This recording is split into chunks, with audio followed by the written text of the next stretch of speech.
है, ट्रिक तरीके से करें। तो पहला शब्द है, देखिए दवाइयां शब्द है। दवाइयां शब्द आप देखते हैं मेडिकल स्टोर जो होते हैं उनके ऊपर इस प्रकार लिखा होता है, ये बड़ी होती है, जो कि गलत होता है। ये वाला जो है दवाइयां शब्द शुद्ध होता है, सही होता है, क्योंकि हिंदी भाषा में जब बहुवचन बनाया जाता है तो किसी शब्द का अंतिम स्वरात्मक रूप जो होता है यदि वो दीर्घ होता है तो वो ह्रस्व हो जाता है। ध्यान रखिए, पेपर में पूछा जाएगा। जैसे कि देखिए इकाई शब्द ऐसे लिखते हैं, बहुवचन ऐसे बना दिया जाएगा, जो कि गलत होगा। हम बहुवचन इसका बिल्कुल सही बनाएंगे, इस प्रकार हम इसका बहुवचन रूप बना देंगे। आपसे पूछा गया लिखिए परीक्षार्थियों, तो ये रूप परीक्षार्थियों का जो बनाया गया है हम देख सकते हैं गलत है। परीक्षार्थियों का रूप ये बिल्कुल सही माना जाएगा। ये देखिए मात्रा छोटी हो चुकी है यहां पे। तो हिंदी में जब भी बहुवचन बनाओगे तो जो शब्द का जो अंतिम स्वर है उसकी मात्रा यदि दीर्घ हो तो आप सभी उसको ह्रस्व कर देंगे। ये ट्रिक अपने को ध्यान रखना है। आइए नंबर 2 ट्रिक की बात मैं करता हूं। नंबर दूसरा जो ट्रिक है वो है, शब्द मिलेगा हमें चलेंगे। ये चलेंगे शब्द ऐसे मिलेगा, लेकिन सही रूप इसका रहेगा चलेंगे। ये सही रूप रहेगा, अनुस्वार केवल बीच में लगेगा, क्योंकि हिंदी भाषा में जब हम किसी चीज भविष्य काल बनाते हैं तो भविष्य काल में एंगे प्रत्यय लगता है, और एंगे में ए के ऊपर अनुनासिकता होती है, गे पर नहीं होती।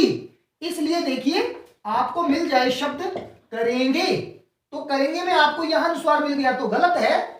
आप इसको करेंगे, करेंगे ऐसे करेंगे, एंगे प्रत्यय में अनुनासिकता का निशान बीच में लगाएंगे। तो इस प्रकार ये रूप हमारा दूसरा ट्रिक रहेगा।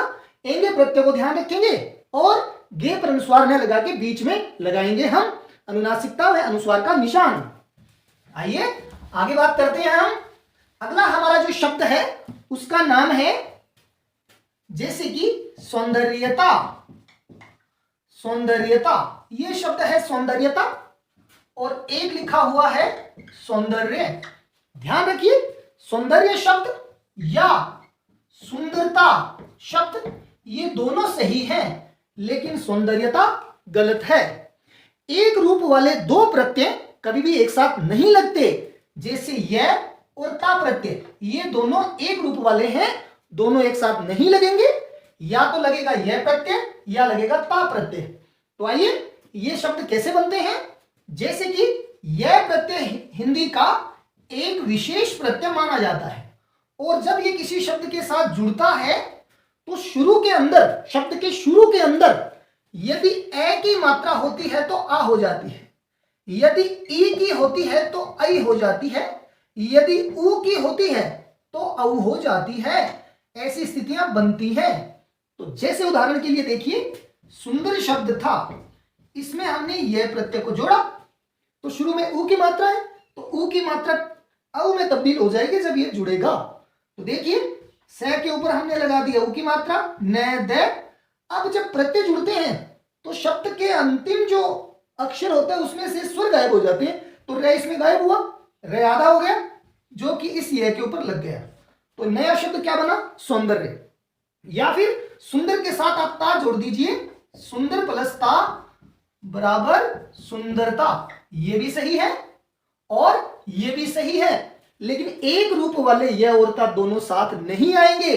तो बताइए बच्चों, जैसे कि लावण्य शब्द है, लावण्य, लावण्य शब्द बिल्कुल सही है, लेकिन यदि ता लगा देंगे तो क्या हो जाएगा, गलत हो जाएगा, क्योंकि यह और एक रूप वाले दोनों प्रत्यय साथ नहीं आएंगे। बात करते हैं हम हमारा ट्रिक में।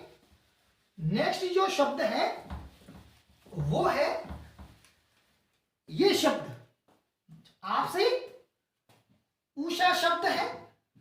ध्यान रखिए, छोटी मात्रा आएगी। साधु शब्द है, छोटी मात्रा आएगी। प्रभु शब्द है, छोटी मात्रा आएगी। गुरु शब्द है, छोटी मात्रा आएगी। रुई शब्द है, रुई, तो रुई में भी छोटी मात्रा आएगी।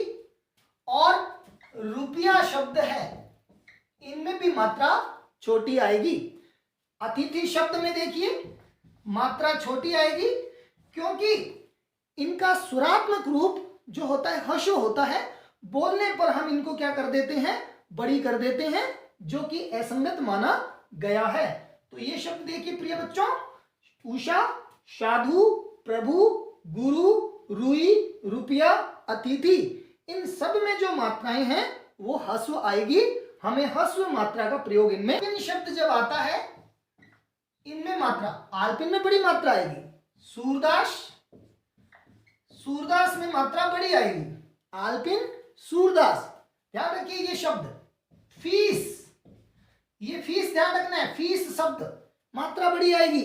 अगर छोटी, बहुत सारे बच्चे छोटी लगा देते हैं, फीस कर देते हैं, पूछा जाता है कृपया मेरी फीस माफ करें, तो संस्था प्रधान कहते हैं नहीं, मैं तुम्हारी फीस माफ नहीं करूंगा, क्योंकि शब्द होता है फीस। तो ये शब्द शुद्ध है। सूरदास में बड़ी मात्रा ध्यान रखिए, बहुत सारे बच्चे छोटी मात्रा लगाते हैं, शुद्ध रूप है सूरदास। आलपिन शब्द है, हनीमून शब्द है, हनीमून में मात्रा ध्यान रखिए बड़ी आएगी, तो हमें बड़ी मात्रा लगानी है। सबसे इंपॉर्टेंट वधू शब्द, वधू शब्द में मात्रा हमेशा बड़ी आती है, क्योंकि वधू अपने आप में बड़ी होती है घर में, तो वधू यानी कि बड़ी मात्रा। तो ये बड़ी मात्रा वाले शब्द महत्वपूर्ण है, हमें इनको भी ध्यान रखना है। आइए आगे मैं बताता हूं, हिंदी में कुछ शब्द ऐसे हैं, जैसे कि ये आ जाए, आपसे पूछ लिया जाए कनिष्ठ, कनिष्ठ या फिर कनिष्ठ, कनिष्ठ है, या फिर ऐसे पूछा जाए, जैसे कि किसी ने पूछ लिया पृष्ठ, पृष्ठ शब्द पूछ लिया हमसे, पृष्ठ, या पूछ लिया पृष्ठ है, जैसे कि स्वादिष्ट, पूछ लिया स्वादिष्ट,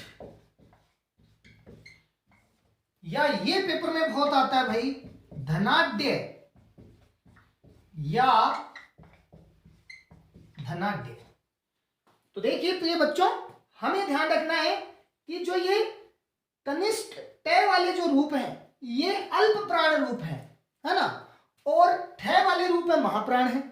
तो हिंदी में इन शब्दों के महाप्राण रूप चलते हैं, महाप्राण चलते हैं। आप सभी जानते हैं कि पहला, तीसरा और पांचवा ये अल्प प्राण ध्वनियां हैं वर्ग की, और दूसरी और चौथी ध्वनि क्या है वर्ग की, महाप्राण है। तो ध्यान रखिए, दूसरी ट की ठ और ट की ढ, तो दूसरी और ये जो चौथी ध्वनि है ये बिल्कुल शुद्ध मानी जाएगी इन शब्दों के अंतर्गत। तो अल्प प्राण ध्वनियां हैं संगत हैं, और महाप्राण ध्वनियां चाहिए, ये शब्द है चाहिए, ठीक है। और यहां लिखा होता है चाहिए, है ना, जैसे कि खाओ, और इधर लिखा होता है खाओ। तो ध्यान रखिए, इसी प्रकार एक और देता हूं आपको, नई, नई शब्द ऐसे मिलता है अपने को, नई, और एक मिलता है नई, है ना। तो इन दोनों में से ध्यान रखिए जो कौन कौन से रूप सही हैं, जिनके अंत में स्वर आ रहे हैं। देखिए यह और वह ध्वनि हिंदी की स्वरात्मक ध्वनियां हैं, इस कारण से इनका उच्चारण जब हम करते हैं तो ई स्वर कई बार हम गायब करके इनका रूप लगा देते हैं। तो हमें ध्यान रखना है इनका स्वरात्मक रूप ही हमें प्रयुक्त करना है, यानी कि यह वह की ध्वनियों को प्रयोग नहीं करना लिखने में, इनका प्रयोग हमें केवल उच्चारण में करना है, क्योंकि उच्चारण में समानता है, इसलिए लिखने में केवल स्वर रूप ही हमें रखने हैं। तो आपसे पूछ लिया जाए कि लिखिए दीजिए, ये रूप और ये रूप, ध्यान रखिए हमें तो पता है स्वरात्मक रूप मानक है, तो ये सही हो गया और ये हो गया गलत। तो इस प्रकार आप आसानी से इस भेद को भी कर सकते हो। अब मैं बताने जा रहा हूं शब्द, चार महत्वपूर्ण शब्द, जैसे कि सन्यासी, सन्यासी, है ना, जैसे कि कमल, जैसे कि सरोज, देखिए इनके जब भी हम स्त्रीलिंग बनाएंगे, स्त्रीलिंग बनाते वक्त हमें इनी प्रत्यय का प्रयोग करना है।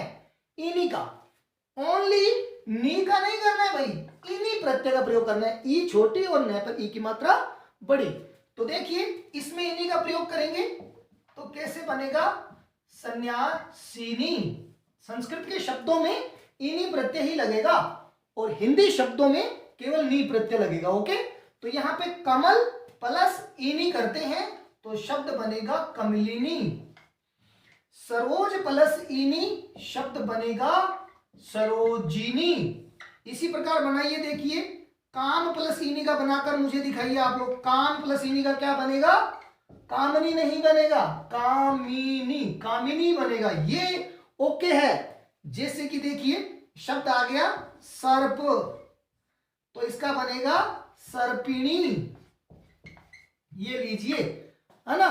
तो इन्हीं प्रत्यय, क्योंकि संस्कृत का है, काम भी संस्कृत का, सरोज भी संस्कृत का, कमल भी संस्कृत का, सन्यासी भी संस्कृत का। तो संस्कृत शब्दों में आप कौन सा प्रत्यय लगाएंगे भाई, बताइए।